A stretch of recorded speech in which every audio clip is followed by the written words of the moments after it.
The tragedy of the Oceangate Submersible implosion contains a hidden yet incredible life lesson for you, for me, and for all of us. And it's not something that anyone in the news or on social media has even mentioned.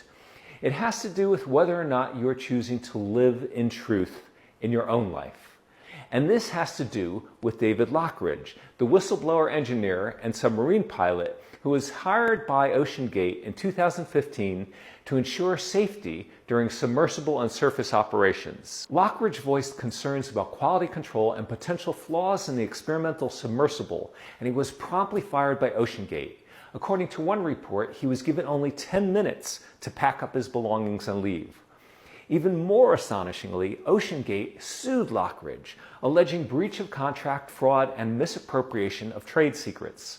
Their lawsuit stated that Lockridge shared confidential information with the Occupational Health and Safety Administration, claiming Lockridge did this falsely and in retaliation for being fired. Lockridge then filed a counterclaim lawsuit against Oceangate. In it, he stated he discovered critical information during a meeting with executives on January 19, 2018. The forward viewport of the submersible was only certified for a pressure of 1,300 meters, while Oceangate intended to take passengers to depths of 4,000 meters, the depth of the Titanic. The experimental design, lack of non-destructive hull testing, and use of substandard materials were concealed from paying passengers. Lockridge expressed his concerns at the meeting, but instead of addressing them or taking corrective action, Oceangate promptly terminated him. So here's the life-changing lesson for you and me in this matter.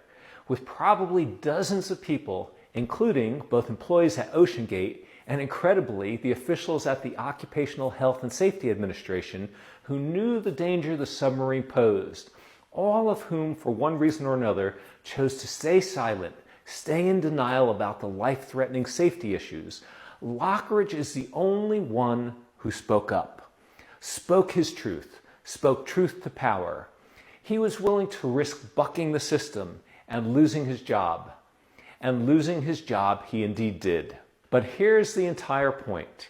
He's now the only one who will not spend the rest of his life unable to sleep, ridden by nightmares, ridden by guilt, ridden by having given in to the weakness of character and lack of resolve you also, my friend, may be facing in some decision you may be at the point of having to make in your own life, whether at work or in a personal relationship, whether or not to remain in denial, whether or not to let a wrongdoing go on.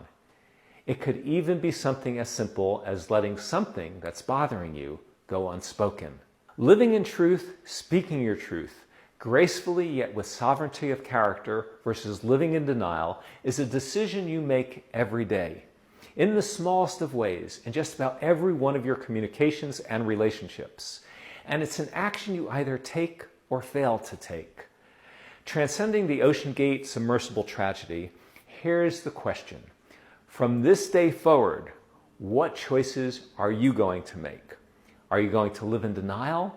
Or do you choose to live in truth and integrity and as a sovereign human being?